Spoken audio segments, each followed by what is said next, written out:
Estamos de regreso en Punto y Contrapunto. 8 de 11 ministros de la Suprema Corte rechazaron ayer 2 controversias constitucionales que buscaban invalidar la norma 046. ¿Cuál es esa? La que facilita el acceso a la interrupción del embarazo producto de la violación, sin investigaciones ni declaraciones previas ante el Ministerio Público.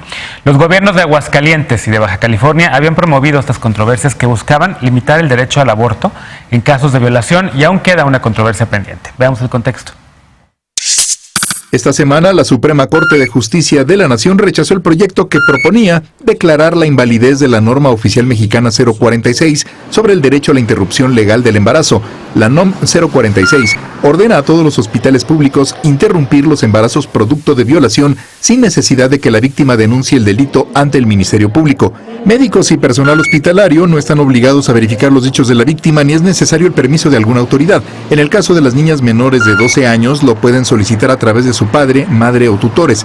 En 2016, Baja California y Aguascalientes presentaron 3 controversias para invalidar la norma, señalando que no respeta el procedimiento que establece la Ley Federal sobre Metrología y Normalización. Ley que establece en su artículo 51 que cuando no subsistan las causas que motivaron la expedición de una norma oficial mexicana, las dependencias competentes podrán modificarla o cancelarla sin seguir el procedimiento para su elaboración. Este lunes se presentaron 2 proyectos de sentencia ante el Pleno de la Corte para resolver los alegatos que proponían declarar la invalidez de la norma. 8 de los 11 ministros determinaron que las controversias son infundadas y que la NOM es válida, por lo que ordenaron elaborar nuevos proyectos. Que este tribunal pleno tiene que mandar un mensaje muy claro de que se protegen los derechos de las mujeres. Aún queda pendiente que la Corte analice la tercera demanda tramitada por Baja California, en la que se alegó que el Congreso de la Unión invadió su competencia al crear la NOM 046. Para organizaciones como Grupo de Información en Reproducción Elegida, las mujeres enfrentan prejuicios y desconocimiento de las leyes que impiden que el sistema de salud respete sus derechos. De 2012 a septiembre de 2018, GIRE acompañó 38 casos donde las autoridades locales se negaron a cumplir la NOM 046. 26 casos eran de menores de edad que fueron violadas. Punto y contrapunto. Bueno, tercer tema de discusión esta noche y sin duda creo que es un gran avance para los derechos de las mujeres, sobre todo las mujeres que han buscado el derecho a decidir desde hace mucho tiempo y que la Suprema Corte de Justicia nuevamente vuelve a posicionarse como una corte liberal, como una corte que empuja estos derechos, como una corte en donde el ministro Arturo Saldívar, de quien hemos hablado mucho en este espacio, pues salió justamente, aquí le está mandando besos Estefanía Veloz, está defendiendo este derecho y diciéndole a 2 gobiernos panistas, Aguascalientes y Baja California, que se negaban a hacer que mujeres pudieran acceder a este derecho ganado, al derecho a la interrupción del embarazo por una violación, que está incluso legislado a nivel nacional, el derecho al aborto por una violación. ¿Qué opinas, querida Ana Villagrán? Porque fue una decisión en contra de tu partido y los valores de tu partido. De entrada, entender que si ya es un tema legislado por la Suprema Corte de Justicia de la Nación, se tiene que entender como eso, como legislatura ya dada, y que entonces pues ya cualquier clase de debate pues puede llegar a resultar estéril. Pero en un análisis en este sentido, o sea, yo lo estaba pensando mucho a lo largo del día, porque pues hay posturas muy encontradas, las que están a favor del aborto, las que están en contra del aborto, las que estamos a favor de que las mujeres puedan decidir, pero no estamos a favor del aborto. O sea, una situación de respeto de derechos humanos, de ambas partes. Yo, por ejemplo, lo decía, estuve leyendo muchas cosas, o sea, en redes sociales y, por ejemplo, leí pensamientos que decía, ¿por qué? O sea, estamos enseñando a las mujeres a defenderse, lo cual me parece que es bien importante, pero no estamos enseñando a los hombres a no violar. Y creo que es un pensamiento que no está sobre la mesa, porque ¿por qué hay este constante número de aumento en las violaciones? O sea, ¿qué está pasando en la sociedad que los hombres ven tan fácil violar a una niña de 12 años? Los policías que vimos hace unos días en una patrulla que subieron a una adolescente que iba por la calle y la violaron en la patrulla. Aquí en la ciudad. Sí, en Los Capos, o sea, súper cerca. Entonces, les digo, es como una postura que me cuesta un poco de trabajo entrarle, porque al final de cuentas sí se me hace preocupante en este sentido de que no estamos enseñando a la sociedad que violar está mal, que las mujeres puedan ir al hospital a abortar sin tener que denunciar. O sea, no estoy cuestionando el tema, pero sí estoy cuestionando el tema de la no denuncia, porque cómo se logra que un criminal de ese grado acabe y pague por su delito, pues simplemente con una denuncia. Entonces, un hombre que viola hoy es un hombre que va a violar mañana, y no solo te puede violar a ti, que ya te violó, puede violar a tu hermana, a tu tía, o sea, a muchas otras más mujeres. Pero podría denunciar después de haberse practicado el aborto. El tema es que tienen como 3 meses, que seguro que sí es un proceso súper difícil después de un, o sea, tanto asimilar la violación como después asimilar si quiere abortar o no. Eso sí ha de ser muy complejo, pero sí creo que el tema de la denuncia tendría que ser punto clave y que el ministro Saldívar, hoy lo escuché en la mañana con Ciro Gómez Leiva, no le dio la importancia necesaria. Si no hay denuncias, esto no hay castigo. Entonces, me parece que va por ahí. A ver, Veloz.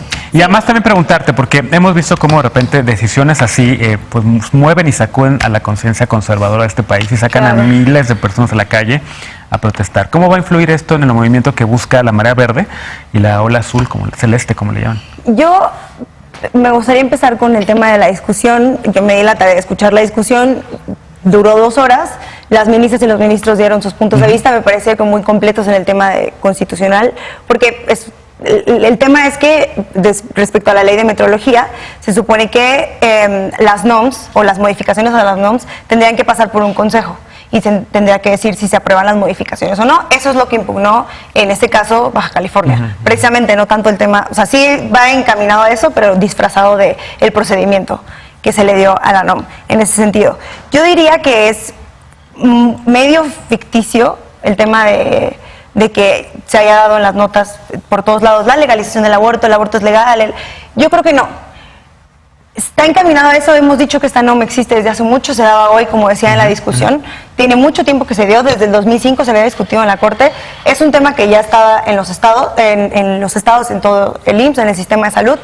Necesitabas pasar, precisamente como decía Ana, ir a que te pusieras una denuncia, el proceso de revictimización, porque solo 3% de las denuncias por violación se investigan, no te quiero decir cuántas se resuelven, entonces no es tan fácil ir a decir este tipo de cosas, ¿no? Claro. Es que se tiene que denunciar el tema inmediato. es que yo creo que justo lo que más podemos rescatar es que nuestro sistema judicial, y creo que en México en el tema de la legalidad va encaminado al tema de la buena fe. Entonces, resulta un poco incongruente que vayamos camino a la prisión preventiva y por este lado seamos tan progres en ese sentido, y lo voy a decir. Creo que está muy bien que nada más necesites llegar a decir me violaron y pases. Ahora, yo sí lo que quiero decir es otra cosa. Esta NOM, así como el año pasado, en marzo aproximadamente, el Congreso aprobó la objeción de conciencia en la Ley General de Salud. Y en la Ley General de Salud dice que cualquier persona del sistema de salud puede decir, no, yo no quiero practicar esto porque no va en contra de mis creencias, mientras no sea un tema grave y puedas matar a alguien. ¿A dónde vamos con esta discusión? Yo creo que no vamos encaminados al tema de la legalización del aborto, que por sí en este caso ya se hacía. ¿Por qué no era tan conocida la NOM y por qué no era viable aplicar la NOM? Porque los doctores y las enfermeras no querían, porque está comprobado que el porcentaje de las mujeres que están en la cárcel han sido referidas del mismo hospital donde llegaron después de un aborto inducido, porque 56% de los embarazos no planeados en México resultan en abortos inducidos. 56 es mucho. Entonces llegas al IMSS y te atienden, y luego la persona que no tiene la menor idea de maternidad, en ese sentido, que puede ser la de recursos humanos, llama a la policía y luego ya te meten a la cárcel, ¿no? O sea, digamos, después de un proceso. No puedes confiar en un sistema que hace ese tipo de cosas y pensar que vas a llegar, digamos, en una comunidad lejana que tenga 2 hospitales, uno cada 3 horas de diferencia. Y llegas a un hospital y en ese hospital el doctor y la enfermera dicen, no, yo no quiero practicar un aborto. Vete al otro, a lo mejor en el otro sí. Uno, son varias horas de diferencia, pensemos en que en México, lo hablábamos, el sistema de salud no es para todas las personas. Entonces nos queda al final en el tema de no vamos encaminados al tema de la legalización del aborto. Lo que sí tendríamos que plantearnos es cómo funciona la objeción de conciencia en México y cómo una NOM como esta puede funcionar en papel, pero en realidad en las urbes donde la gente es un poco más progre y un doctor o una enfermera quieran practicarte el aborto, o una doctora y un enfermero quieran practicarte el aborto, nos deja con las zonas rurales, otra vez, las más marginadas, las más pobres, diciéndonos que 46% de las mujeres que se mueren son mujeres que no terminaron la primaria y que viven en zonas indígenas. Entonces, educación otra vez, es importante. La discusión vuelve al mismo sentido. No es la legalización del aborto, y me gustaría que los medios dejaran de decirlo, porque están alertando a las conservadoras y conservadores a decir, no, yo no quiero, yo el aborto, feto ingeniero, y nos están, creo, cerrando una puerta más grande. Hablemoslo como lo es. Es una NOM que ahora permite que las mujeres que son de 18 a 13 años puedan abortar sin permiso de los papás, sin denuncia. Desde los 12. Eso es nuevo, paradigmático totalmente sí, pero lo que no ha cambiado es que de 80 a 90% de las personas que trabajan en el sistema de salud según el Instituto de Investigaciones Jurídicas, está dispuesta a aplicar objeción de conciencia. Entonces, está el derecho ahí, pero que lo podamos aplicar yo creo que va a ser un tema muchísimo más difícil y Hay mucha Ahí reticencia. el maestro Saldívar, perdón, el ministro Saldívar nada más señaló que entonces el Estado tiene la obligación de satisfacer en un sistema de salud la suficiente, o sea, como si hay mitad que no quieren, que haya mitad que sí quiera. Entonces tiene que ver también con Por la que objeción de conciencia, ¿no? el gobierno federal le destine más recursos al sistema de salud. Sí, solo primero un disclaimer, digo, soy hombre y entonces como hombre ningún hombre tendría que decir algo sobre el cuerpo de una mujer, pero El ministro Saldívar ya lo dijo. Hablemos de los números de política pública, Sí. ¿no? En los últimos números de GIRE hubo 390,000 niñas y adolescentes que fueron madres en 2017.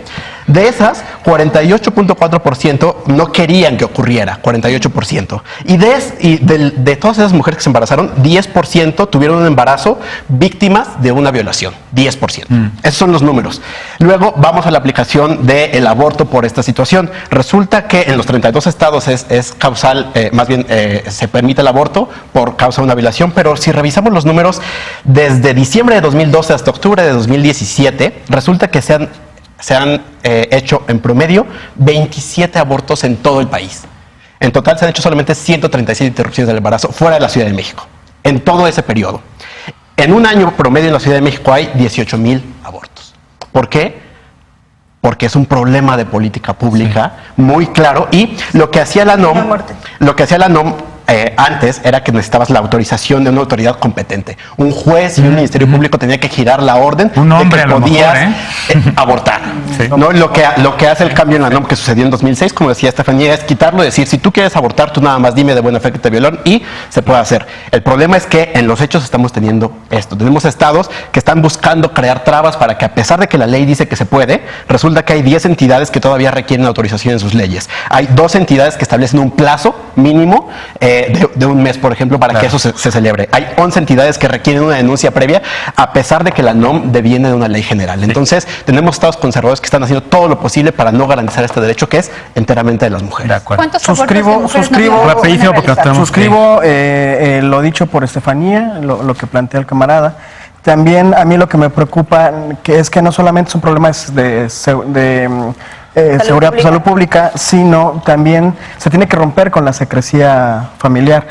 México es el país en el mundo en donde más abuso sexual infantil se comete. Y si no se denuncia todo, es porque hay un orden de secrecía y ahí tenemos un problema muy serio. Y otra vez, como bien decía Estefanía, la brecha de desigualdad en las zonas más marginadas es tan profunda que ahí no hay acceso a la posibilidad de que aborten en estas condiciones. Entonces, es muy profundo el problema de la desigualdad de género, es muy profundo el asunto de la violencia sexual en contra de las mujeres y se tiene que atender desde el seno Ahí familiar. Y también Y no depende de solamente los los niños, estados hay poniendo niños, trabas, no solo son también mujeres. hay, sí, dije abuso sexual infantil, no solo son los estados poniendo trabas, sino otras Sí. instituciones como las instituciones Nos tenemos que ir, religiosas. lamentablemente nos tenemos que ir, se acabó el tiempo. Yo soy nada más rapidísimo. Yo creo que este derecho se ha ganado gracias al trabajo de las mujeres, por supuesto, organizaciones feministas, pero también con muchos aliados hombres.